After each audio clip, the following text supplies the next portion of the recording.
Hey, how you doing? Thanks for downloading the show. Thanks for listening. Are you in your car? Or maybe you're folding laundry. I fold laundry and listen to podcasts. So we are here with my friend Rick, and Rick has somehow on Skype managed to share his computer screen with me. So while I'm talking, I'm watching his computer screen, which is very weird. And we don't know how to turn it off. Eric. Yeah, good morning, Eric. I don't know how it turned off either. I was trying to figure that out. And the more I fool with it, the worse it gets, apparently. I'm like, make it stop.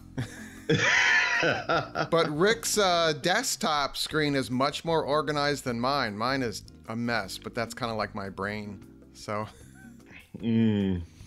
Well, so we love your brain the way it is, just the way it is. Well, if you want to really see inside Eric's brain, at the same time I'm releasing this podcast today, there is a new YouTube video on cooking sweet potatoes in the Instant Pot. And if you would go watch that video before you listen to the podcast, that would be great for a couple of reasons. First, you could enjoy the context of our talk here. But to make the YouTube algorithms happy, a Garden Fork YouTube video needs 1,000 views in the first 24 hours. And sometimes, for some reason, that is difficult for me to attain.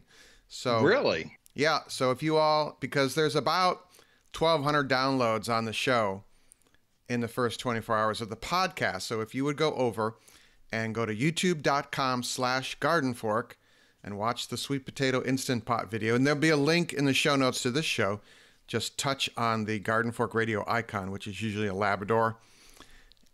And it says Garden Fork Radio. The notes will come up, and there should be a link to the video on YouTube there. So yeah. Well, just wait, and I'll go watch it right now. It's a very hands-off way to use the Instant Pot to cook sweet potatoes. And my issue with sweet potatoes is you have to wamp up the oven, and it takes forever to do that. So, and Rick keeps on playing with his computer as I'm talking. So. Oh, you're watching me, aren't you? Well, what else am I going to look at? Yeah.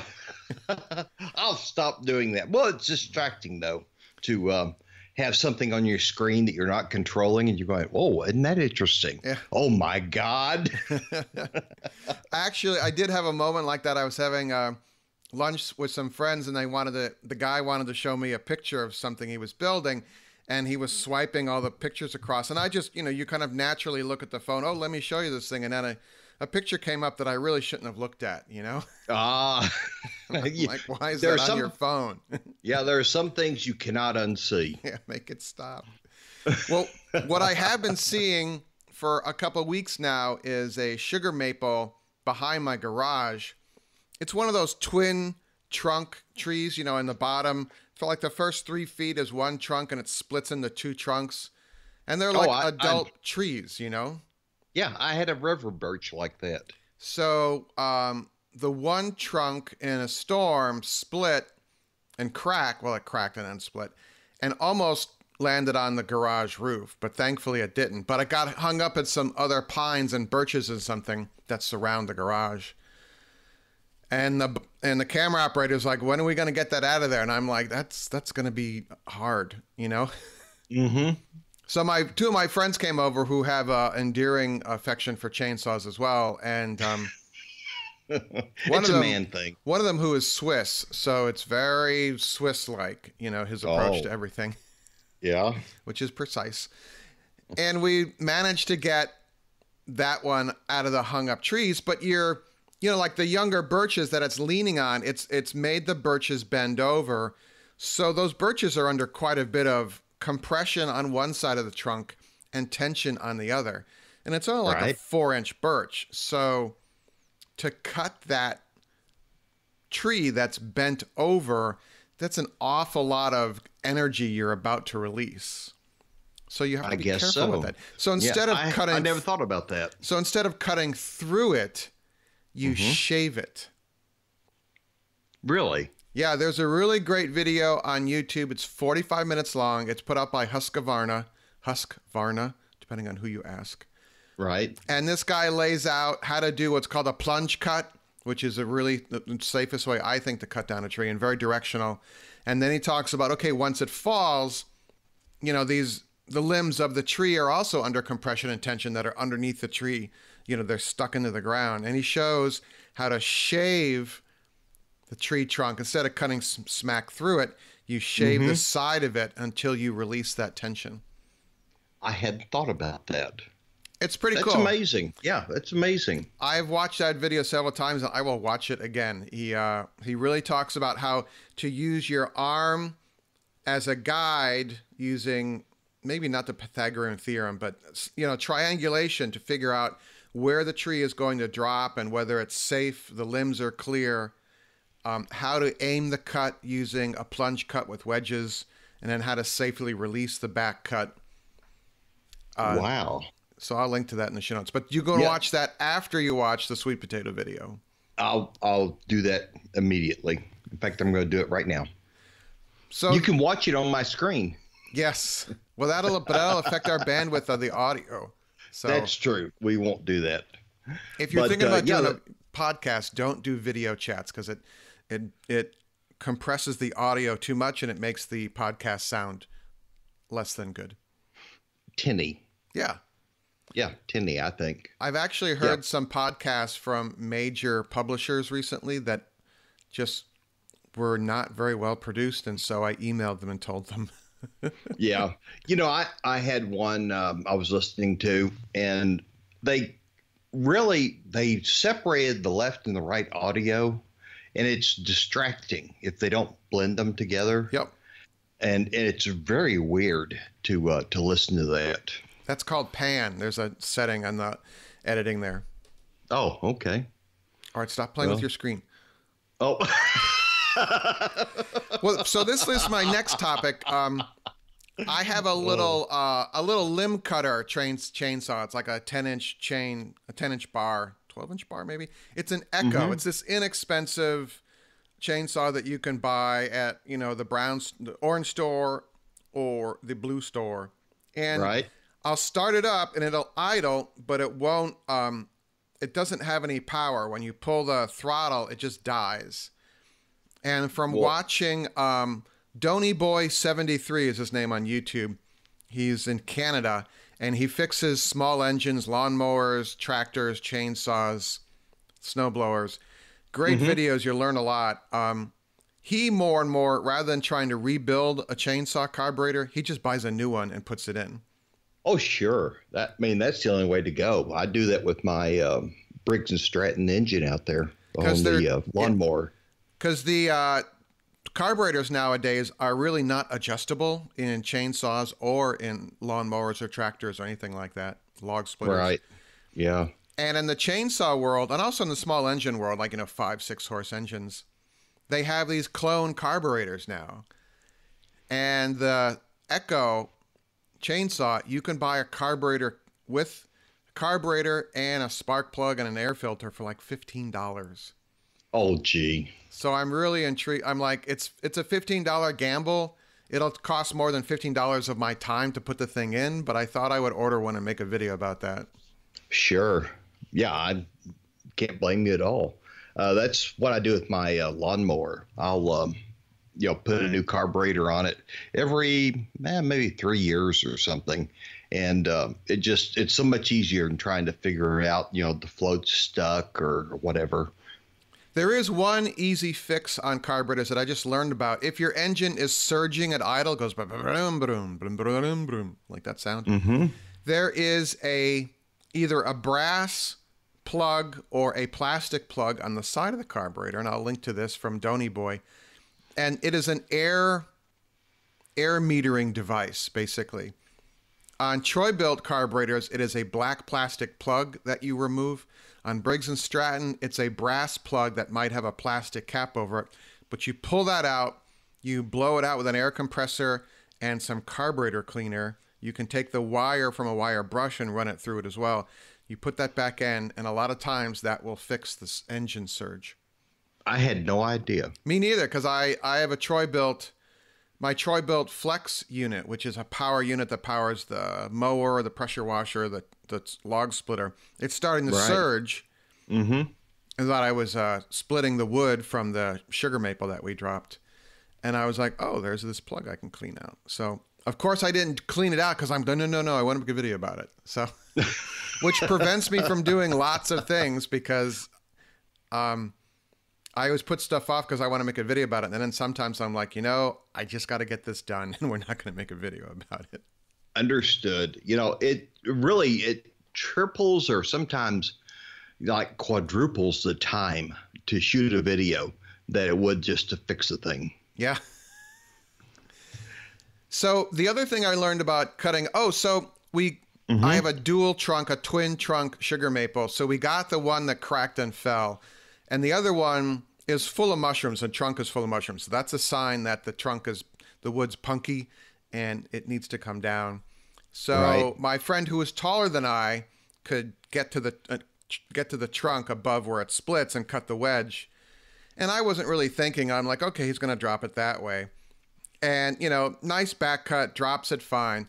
And it hangs up in a giant white pine.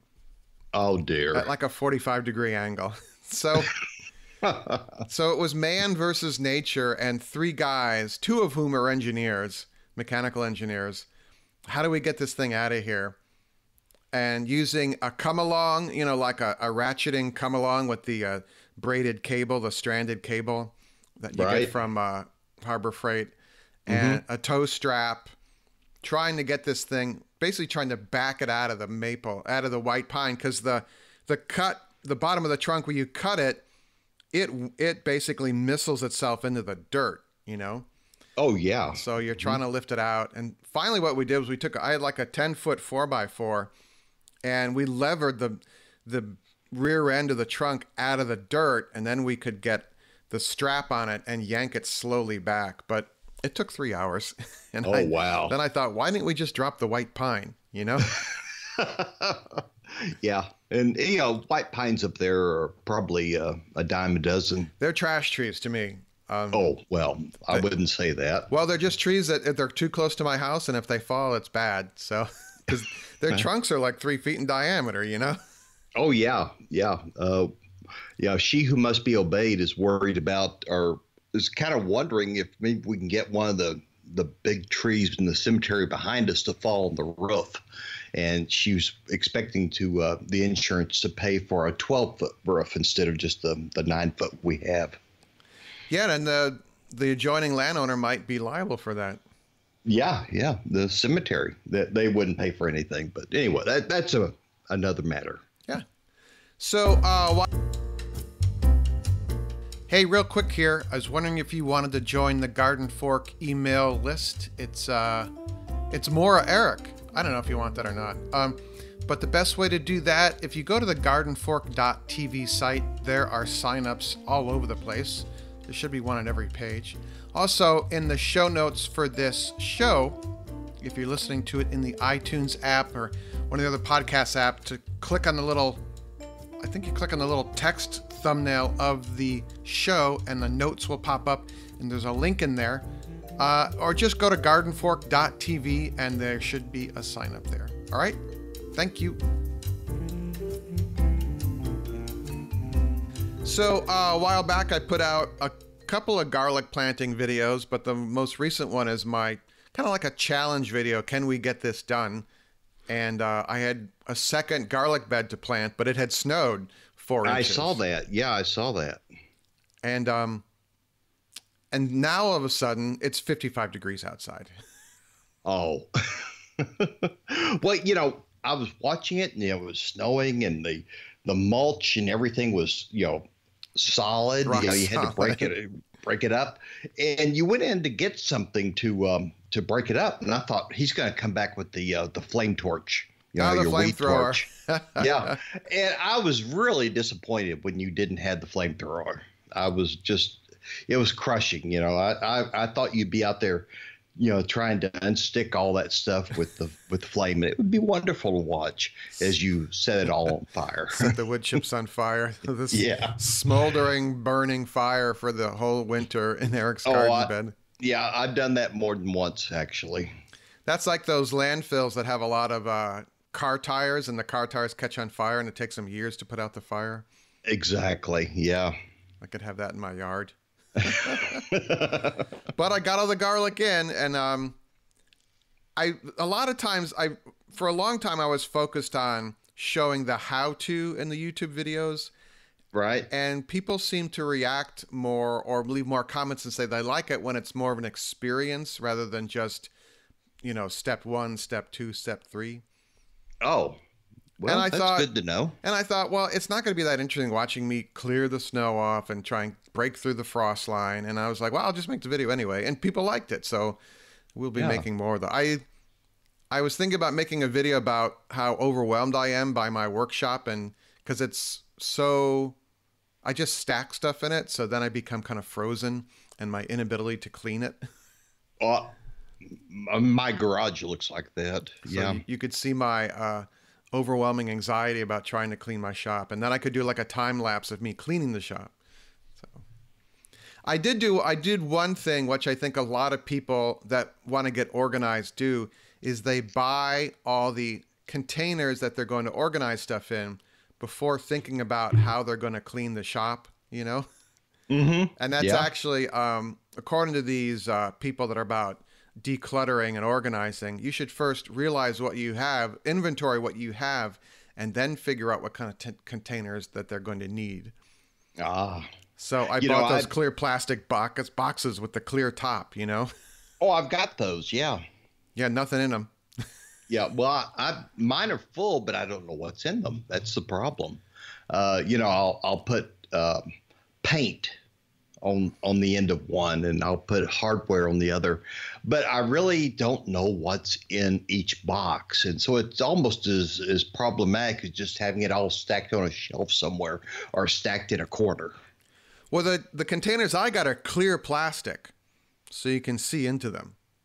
Well, that will end when they get kind of dusty and stuff, and you Oh, kind okay. of forget. Yeah, and you pull them out, and you're pulling one after another, and going, where the hell did I put the sandpaper? Is it a paint thing or is it a hardware thing? Or does your friend have it?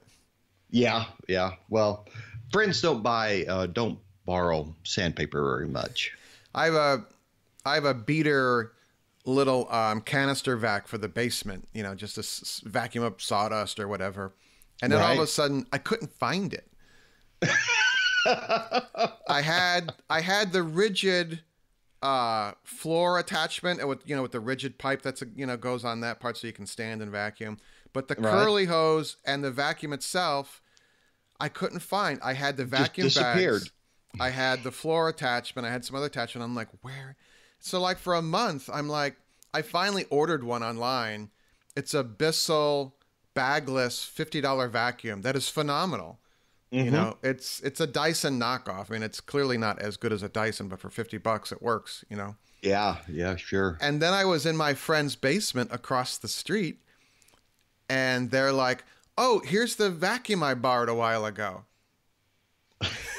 I had completely forgotten that they had borrowed it. Maybe they came over and borrowed it and I wasn't home because they have the key to the door. We share stuff between ourselves. And Oh, they stole it from you. so there you go. Yeah. Anything interesting in your world? Are you getting anything ready for winter, or are you already thinking about spring? Or I pulled up all the plants. My tomatoes really produced well into November, which is unusual here. do you think that's And because of the covering you did? I think so. I'm really a fan of what I've done, obviously, or I wouldn't have done it. But you just put in a ground cover that's permeable, water and air permeable, and plant through it. Yep. And it seems to make the tomatoes. They don't get the blight that I used to have, which almost always hit in like late August or September. And they don't get that anymore, and they look really great, and they just keep growing and growing and producing. And this year, right up until the end of November, they look good. But I pulled them up yesterday, and it was about time. But it was pretty good. I'm happy with my tomatoes and my garden gem and the garden treasure tomatoes that I got from the Clee Labs down in Florida. I think we've had a big influence on the Clee Labs. I think we are their single best referrer, probably. Probably. A bunch of people have emailed me and said, hey, I got those seeds because Rick was talking about them. Well, good. Get some more. This is the first next growing season will be the first year that the Clee Labs will have a contract with one of the big growers. And I forget which one now. I think it's Proven Winners because Aaron told us about it. Exactly. That was it. And they'll be showing up in all the garden centers and whatnot. And that's wonderful. That'll be great because I am all about transplants because I always forget to start my seeds. But part of my organization in the basement, I went to Costco, and they had, that kind of restaurant shelving. It's shiny metal wire shelving that's on these adjustable racks. Oh yeah, and the nice ones have big caster wheels on them. And Costco had them for $80, which is, they're $150 at the other stores. So I bought one, and I thought, I should get a couple more. And of course, I went back, and they were out of them.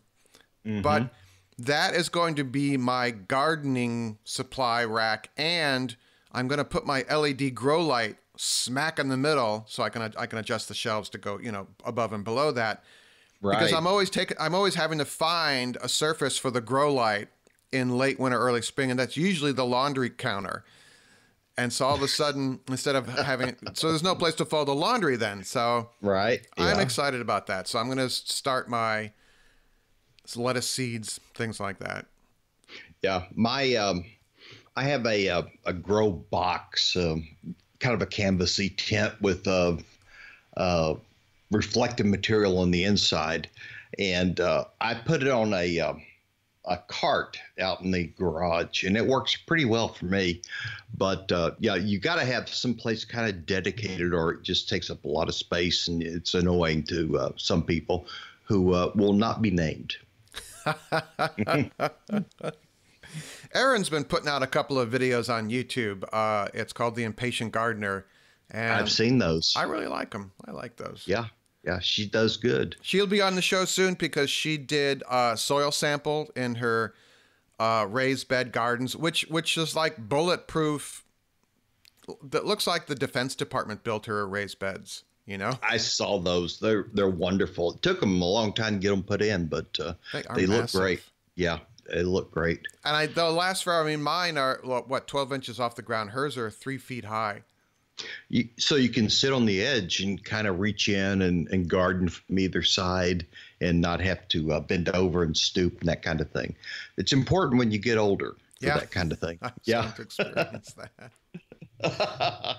Hey, in the emails that I send out, I hope I haven't been kind of beating people over the head too much, but I have been sending out links to some Black Friday and holiday deals with Amazon because we are an Amazon affiliate, and that does help pay the bills here. So I was wondering whether I was trying to not be hit you over the head with all that, but there are some good deals out there. And there are. If you do use the Amazon Garden Fork link, that does help us pay the bills. It doesn't affect the price you pay, but it helps out. So sure. A couple of nice things. You can always get the Instant Pot that we made in the sweet potato video. I'm starting to become like this Instant Pot. Is it an acolyte or just nut job? I don't know. Well, nut job, I think. I look at those and I think, well, it's kind of nice, but I have my 3 pressure cookers, and they just seem to work perfectly for me every time. I know how to run them. And I have yet to get on the Instapot bandwagon. But what I like about it is you can walk away from it. And I'm famous for it used to be I would put some rice on the stove, forget to set the timer, and we all know my short attention span. I would just walk away, and I'm like, oh, I just burned the rice. So this is it's a rice cooker, it's an oatmeal cooker, it's a pressure cooker, but when it's done, you can set it to pressure cook for 18 minutes or whatever, and then it goes into a keep warm mode. So you don't burn it, it just keeps it warm, and then you're like, oh, dinner's ready. I mean, it's not for everything. I think a cast iron fry pan can go a long way. Right. I've thought about getting a sous vide immersion heater Oh, and okay. circulator, and just to cook things or get them up to temperature and cook them, and then finish them off in the frying pan or something. But I've yet to do that either. But I've thought about it. I'm kind of watching the sales to see if something comes up. The one Chef Steps has one called a Joule, and they have some videos, fantastic videos using that machine that they developed, and they seem like they're based in Seattle or Portland, and people in Portland are gonna yell at me. I'm sorry, but they're just, the vibe of their company is really good, and I've heard good things about that sous vide cooker. It looks like an immersion blender, but there's no thing sticking out the bottom, Right? and you can control it with a wireless device.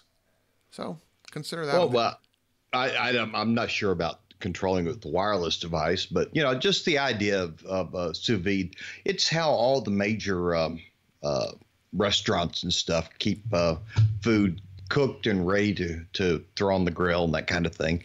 It just makes really good sense. And I just, you look at them and you go, wow, that's kind of expensive for just that single purpose item. Yeah. But I'm really kind of getting into the idea. I like it a lot. You remember when we used to make, you and I both did sous vide. From the beer cooler? Yeah, from the beer cooler, and then we did one that was electric, and we had a rheostat on it that we'd turn down. Yeah, I was playing with the slow cooker. Yeah. Yeah, and it's really taken off now, and I'm glad to see that. Yeah, I actually have. I still have my little dimmer switch rheostat thing to control the slow cooker, but it just seems like so much more fun to have this little gizmo. You can just go boop boop boop and then walk away from it. Yeah, that's true. But we were on the cutting edge of that, and then that somebody took it over and really did a good job with it. So just another tangent, because that's what Garden Fork is all about. But I become a little obsessed with cloud cover near my Brooklyn house. And really? The clouds are breaking now. And you know how I can tell that? I look at the app on my phone that shows me the kilowatt hours I'm generating on my solar array on the roof. Oh, yeah. I am so envious of that. It's really cool. The final inspection from the city is supposed to be today. So if the doorbell rings, this podcast will be cut short. Oh, ding dong. Yeah. Yeah. Interesting. That's wonderful. Yeah. Interesting way the city does build. If you're doing a project, you have to have it inspected by the city. They do a lottery system. So you have to file the permit, and then you let them know when you're ready to have it inspected and you're done. Like we had the electrical panel upgraded.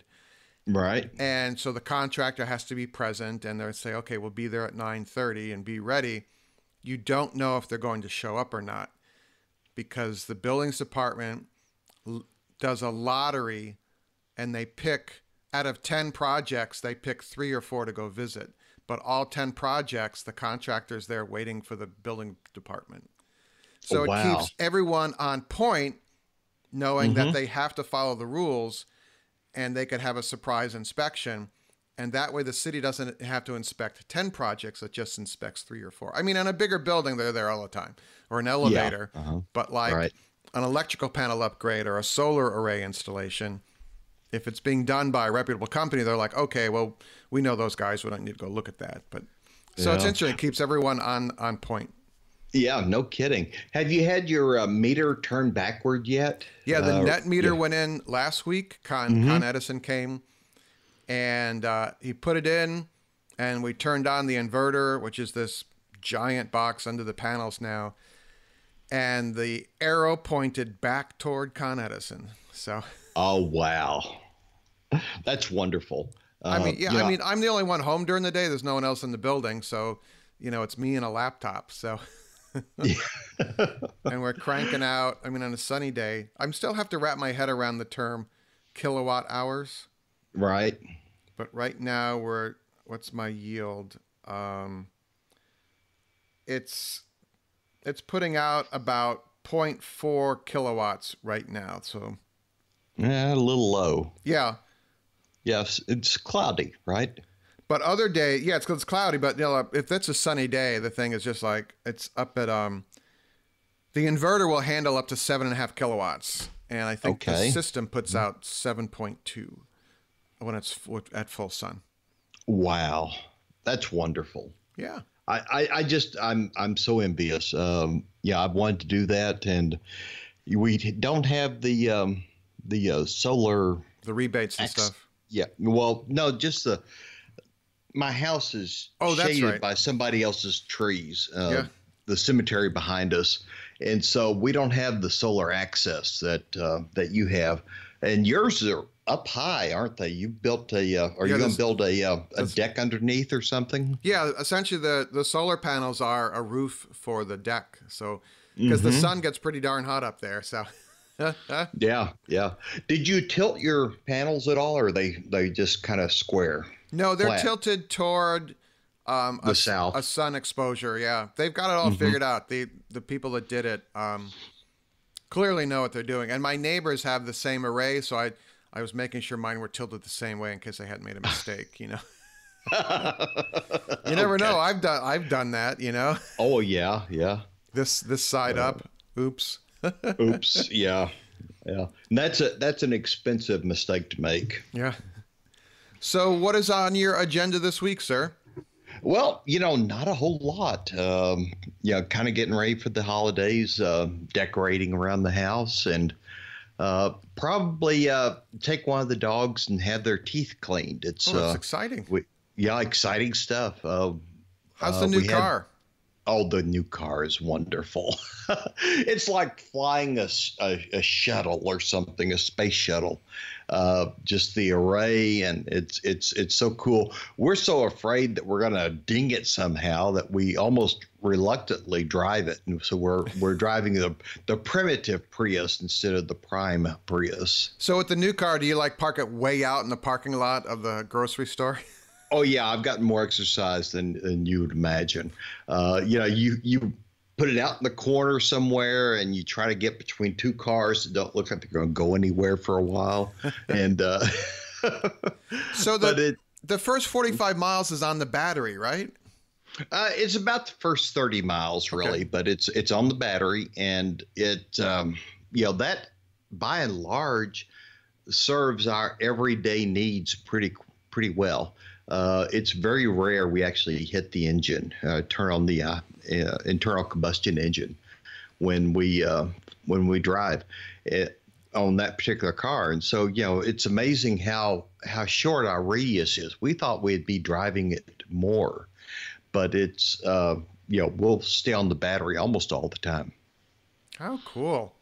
Well, yeah. I want more updates because now I have Tesla envy, Oh, I've thought about that. I'm the Chevy Bolt, B-O-L-T instead of V-O-L-T. I think they're canceling the V-O-L-T, aren't they? But the B-O-L-T, their electric car, is really intriguing, and they get, I think, maybe 200 miles to a charge, and so it's pretty impressive. Yeah, the challenge for me is that in Brooklyn, I can't put a plug out my front door, Yeah. But they have charging stations, of course, at the Whole Foods, of course, is a set of charging stations. But up at the house, I could easily put that in. But it's 150 miles from house to house. Oh well, you need to charge in between for sure. Yeah, that'd be interesting. We'll have to see. All right. Yeah, it's just a wonderful car to drive, and the fact that it's cutting edge is the most important part to me. I just love the fact that we're kind of out there we're not on the bleeding edge, but we're kind of on the leading edge of things. And I think that's so cool. That's excellent. Thank you, sir. Oh, my pleasure. All right. I think people have gotten to work, or they're done with their workout. And your inspector is coming soon? Yeah. In a couple minutes here. So, well, who knows? They may or may not. I'll let you know in the future. But if you all would go watch the sweet potato video, help Garden Fork get some views, and then watch another Garden Fork video while you're there. You know? Yeah, there are all kinds of great things. I am continually blown away by how much you have done already, and that's in the archive, so to speak. And I'll go and look, and I'm like, oh, I forgot he did that. I forgot how to do that. I forgot he did this. It's really amazing to go back through it. If you go to YouTube and then you watch a Garden Fork video, just below it is going to be a little Garden Fork. It says Garden Fork with a little Labrador icon, I think it is. If you click on that, you go to our channel page and you can see some popular videos. And then there's a link. There's a couple of lists across the top. One just says videos, and that has all 500 something videos in it. You have to scroll all the way through them, but there's 500 of them there to watch. So, well, you're amazingly productive when you really think about how long you've been doing this and how many videos you have. Props to you, sir. Despite being someone that's easily overwhelmed by simple things. Well, me too. I was sitting here at the computer the other day, and I was trying to get MailChimp working and set all that up. And I'm like, I don't want to do this. I don't want to do it today. I'm overwhelmed already. I'll be your assistant. I'll set it up. Okay. I know MailChimp. Wonderful. So, well, it's simple, and but I just didn't feel like doing it or something. Okay, Rick. Okay, whatever. Well, yeah, Rick. Yeah, Rick, look, a squirrel. Look. Squirrel. All right, everybody. Always want to hear from you. We got some nice emails recently. radio@gardenfork.tv. It's radio@gardenfork.tv. I got an email from a fellow who went to the same college I did, so I'm going to respond to him. And he will get my email shortly. So nice. Huh? Yeah, well, your solo show last time was really good with all the emails you'd kind of accumulated, have backlog, and you read them all and talked about them. It's we try to do that whenever they come in, but sometimes I wasn't going to say that. Right. Well, I got one from Matthew who lives in Southern Illinois, so I email him back. So. Okay, well, the dogs need a walk, and I need to get going this morning. MailChimp, work on that MailChimp, man. I'll do it. See you later, everybody. Okay, talk to you later, my friend. Garden Fork Radio's executive producer is Jimmy Goots of hollowbooks.com, and our music is licensed from uniquetracks.com.